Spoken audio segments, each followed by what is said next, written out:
3월 관음제일입니다. 관세음보살님의 위덕을 찬탄하며 공양을 올리는 날이죠. 한 달에 한 번씩 이렇게 관음제일 때 관음보살님의 위덕을 생각하고 세상에 관음보살은 어디에 있을까? 오늘은 관세음보살님을 만나지 않겠나 하는 관세음보살님을 친견하고자 하는 것이 불자들의 소망이죠. 어떤 분은 나는 문수보살을 꼭 친견하고 싶다. 어떤 분은 나는 보현보살을 꼭 친견하고 싶다. 나는 석가모니 부처님을 꼭 친견하고 싶다. 이렇게 늘 염원을 하는 것이 우리 대승불교의 불자들의 이제 마음이죠. 그래서 혹시라도 저분이 관세음보살 아닐까? 혹시나 이분이 관음보살 아닐까? 또 이렇게 만나는 사람마다 또 대상마다 자동차면 혹시 이 차가 관음보살이 아닐까? 뭐 이렇게 먹는 거라도 오늘 취나물 맛있어요. 잘 삶았어요. 콩나물도 잘 삶고요. 맛있어요. 좀 짭짤하기도 하지만 어떤 건 좀 짭짤하더라고요. 그 먹을 때 관음보살이 아닐까? 이제 역시 먹는 것도 관음보살, 또 입는 것도 이렇게 관음보살이라고 이제 혹시라도 이지 않겠나? 또 이제 밥을 해주는 사람이 관음보살이 아닐까? 옷을 지어주는 사람이 관음보살이 아닐까? 세탁소에 옷을 갖다 주고 찾아오면서 혹시 이분이 관세음보살이 아닐까? 관음보살이 내 옷을 빨아주시네? 이렇게. 식당에 가서, 미역국이 나오면 이분이 혹시 관음보살이 아닐까? 이렇게 이제 생각을 하는 것이 우리 이 불자들의 마음이고, 관음제일날 특히나도 관음보살을 그리워하는 것이 우리가 돼야 되죠. 법화경에는 그 열애수량품에 부처님이 열반을 하신 이유에 대해서 설명을 하죠.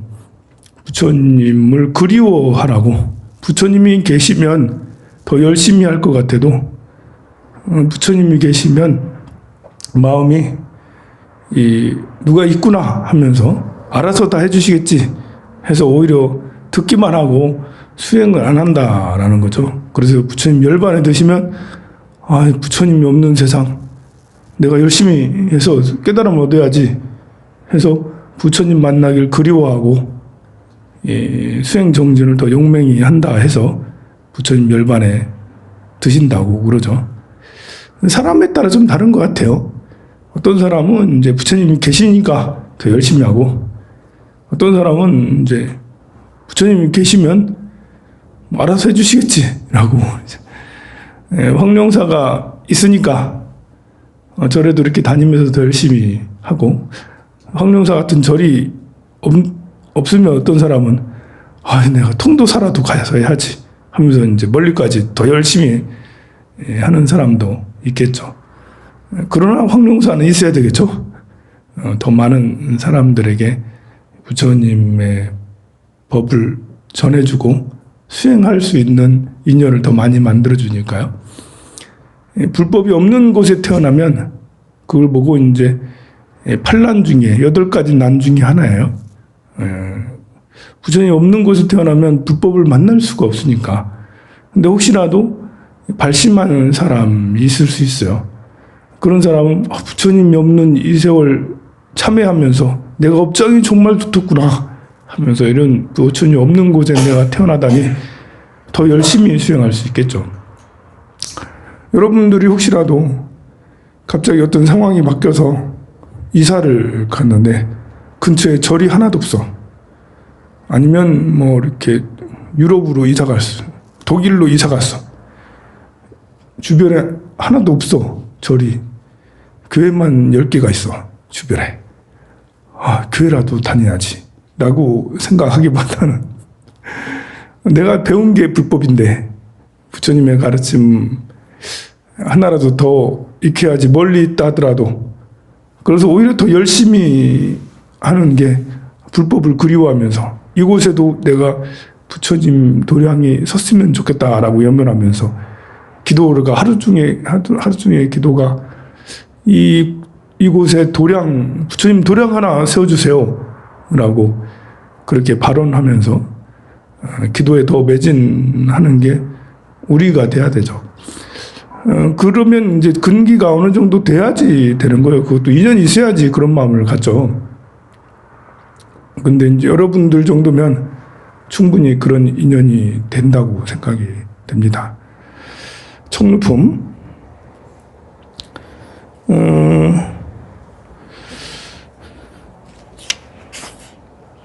508페이지 세 번째 줄 보면 모든 부처님의 은혜에 보답하는 것이 되기 때문이다. 부처님의 은혜에 보답하는, 부처님의 은혜를 알아야지 부처님이 나에게 큰 은혜를 주셨구나 라는 것을 알아야지 은혜에 보답을 하죠. 부처님이 나에게 어떤 은혜를 주셨을까? 어떤 것을 주셨길래 우리는 은혜롭다고 여겨야 되나? 그것은 여러분들이 참 지혜를 소중히 여기느냐 아니느냐에 따라 다른 거예요. 그냥 이제 내 몸만 생각하면 어머니 아버지가 내 몸을 주셨으니까 고마워요. 생명을 주셨으니까 정말 고마운 거잖아요. 생명의 소중함을 알면, 내 삶의 소중함을 알면 부모님이 너무 고마운 거예요. 살아있는 것이 얼마나, 살아있으니까 행복해. 살아있은 이 존재하는 이 자체가 나를 있게 해줘서, 만약에 우리 부모님이 서로 만나지 않았으면 나란 존재는 태어나지 않았다라는 거죠. 만약에 부모님이 1년이라도 늦게 만나거나 1년이라도 빨리 만났으면 나란 존재는 없을 수 있다는 거죠. 어쨌든 그때 만나가지고 그날 밤에 무슨 인연이 있어서 우리가 이제 입퇴를 하게 되고 그래 했어요. 부모님은 아무 생각 없이 했을지 몰라도 우리는 생명이라는 것을 얻었어요. 부모님이 혹시라도 나를 낳자마자 버렸다 하더라도 멀리 버려버렸어. 그냥 일부러 버리진 않았겠죠. 다 사정이 있었겠죠. 어떤 사정으로 이렇게 나를 버리거나 어떻게 이제 잘 키우질 못해서 젖도 제대로 못 먹이거나 아니면 성격이 뒤죽박죽돼서 맨날 좁 맞아가면서 살거나 폭력이나 이런 것을 당하면서 살거나 차별당하면서 살았다 하더라도 어머니 때문에, 부모님 때문에 굉장히 어린 시절에 고생을 많이 하였다 하더라도 더 중요한 것은 내가 태어났다는 것이죠. 태어났다라는 생명에 대한 가치를 알면 부모님이 그저 고마울 뿐이에요. 나를 잘 키워줬든 안 키워줬든, 나에게 돈을 줬든 안 줬든, 고통을 줬든 안 줬든 그건 차후에 생각해야 될 일이고, 또 그런 고통도 차별도 괴로움도 부처님의 불법을 잘 배우면 그걸 내가 스스로 소화해낼 수 있죠. 그것이 있었기에 내가 부처님 법을 만났지. 내가 어렸을 때 안 맞았어 봐. 저리 왔겠나. 어렸을 때 그런 폭언을 안 나가고, 어렸을 때 그렇게 찢어지게 가난하지 않았으면 부처님을 안 만났을 수도 있지. 우리 집이 찢어지게 가난했으니, 우리 부모님이 이렇게 이제 성격이 못됐으니, 그래서 내가 이렇게 이제나마 불법을 만나지 않았나? 라고 생각을 하면 부모님이 아무리 어린 시절에 나를 잘못 키웠다 하더라도 고마운 분이 되는 거예요. 지나고 나면 당시에는 괴로웠을 수 있어도. 그러면 부처님은 무엇을 주셨길래 우리가 고마워해야 되는 거지? 우리는 끝없는 윤회 속에서 살아가게 돼요. 그 속에서 윤회에서 벗어나는 방법을, 인연을 맺어 주셨어요. 지혜를 우리에게 주시고 육도 윤회에서 벗어날 수 있는 길을 가르쳐 주셨어요. 부모님은 전생부터라도 나를 낳은 사람은 많아요.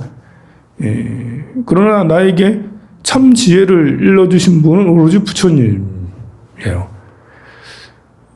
우리가 이제 이 지적 그 속박, 우리 그 어리석음, 이 어리석음에서 벗어나 아는 것으로부터 자유, 지적 즐거움, 지혜의 즐거움을 생각을 한다면 짐승 속에 살다가 그야말로 사람답게 살 수 있는 길을 부처님으로부터 얻었다.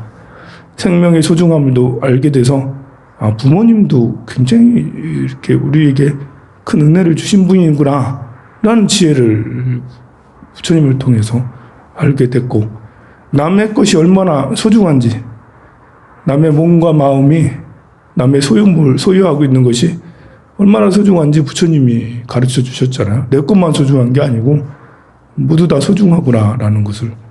안 그랬으면 나는 오만 독선 속에 다른 사람들의 마음이 있는지도 모르고 왜 저 사람은 저런 식으로 하지? 라면서 화를 내고 짜증을 내고 그랬을 텐데, 그걸 아니까 화도 덜 나고 또 그를 진심으로 사랑할 수 있고 그를 진심으로 존중해 줄 수 있고 모든 대상에 대한 애정을 우리가 가질 수가 있는 것이죠. 참 지혜를 얻어서. 부처님의 은혜는 그야말로 아무리 얘기해도 지나침이 없을 만큼 굉장히 많은 것을 우리가 부처님으로부터 받았고 또 앞으로도 받을 게 더 많아요. 지금까지 받은 건 세 발의 피예요. 앞으로 부처님한테 우리가 받을 유산은 삼천대천세계, 저 우주보다도 더 넓을 거예요. 그러니까 이 부처님한테 받을 유산을 생각을 해서라도 부처님 이렇게 바지끄랭이라도 잡고 놓치지 말아야 돼요. 우리한테 얼마나 많이 주실 건데 우리는 수많은 유산을 받아야 돼요. 그걸 안 받고 그냥 지나치면 너무 아깝단 말이죠. 지금은 모를 수 있어요. 그 유산이 얼마나 큰지.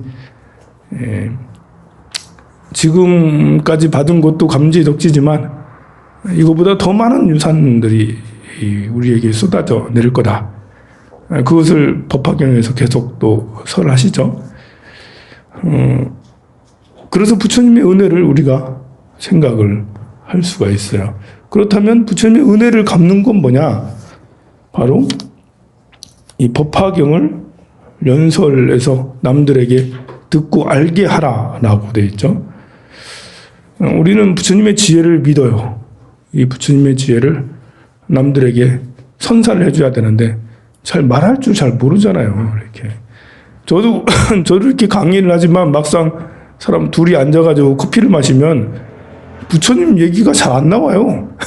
물어보면 그때서야 이제 뭐 하세요 하는데 갑자기 뜬금없이 부처님께서 말씀하시기를 모든 것이 고통이라 하였느라 뭐 이렇게 얘기가 하기 참 안 돼요. 내도 잘 안 되는데 여러분들은 뭐 되겠어요? 그럴 때는 이제 가지고 다니는 것도 좋죠. 법화경은 좀 커지만 들고 다니면서 한번 읽어봐 라고 선물을 해줄 수 있어요. 그 법화경은 이야기가 이렇게 다양하고 풍부해서 재미가 있거든요. 근데 처음 보는 사람은 언어의 장벽 때문에 법화경 언어가 고대어다 보니까 언어의 장벽 때문에 쉽게 접근할 수 없을 수도 있는데 조금 이제 지적 교양이 있는 사람이라면 법화경을 굉장히 좋아할 수가 있어요. 지적 교양이 좀 떨어지는 사람한테는 이제 혜민 스님의 책을 이렇게 주면서 스님께서 말씀을 이렇게 법륜 스님의 말씀을 법륜 스님께서 이렇게 스님들 원래 불법이 이런 거야 이러면서 이제 하나하나 알아가게 하는 것도 굉장히 좋습니다.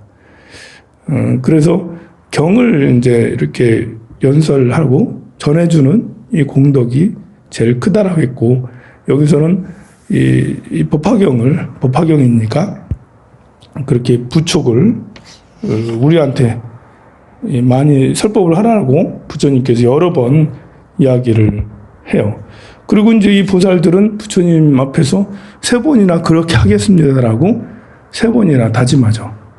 3번씩 묻고 3번씩 답하고 하는 이런 것은 법화경에 여러 번 있죠. 서품 방평품에서도 부처님의 지혜를 찬탄하시더니 갑자기 말씀을 끊고 그만두어라 3번이나 말을 안 하려고 했을 때 사리불 존자가 3번을 막 청하죠. 제발 좀 말씀해 주십시오. 제발 좀 말씀해 주십시오. 그렇게 해서 말씀하시고, 열애 수량품에서도 그 말씀을 3번을 이제 거듭해서 이렇게 잘 들으라라고 하셨나? 잘 들으라는 식으로 3번을 말씀을 또 하세요.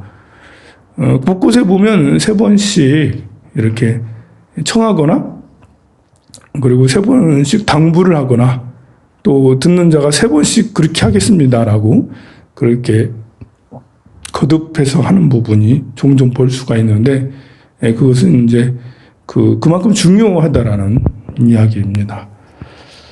오늘 이제 묘음보살품도 독송을 했고, 야광보살 본사품도 독송을 했고 한데, 이 이야기는 뭐 해도 끝이 없어서 오늘은 여기까지 하도록 하겠습니다. 관음제일날 관음보살님을 생각하며 어디에 계실까? 관음보살. 누굴까? 관음보살. 만나는 모든 대상과 사람들에게 이분이 혹시 관음보살, 성불하십시오.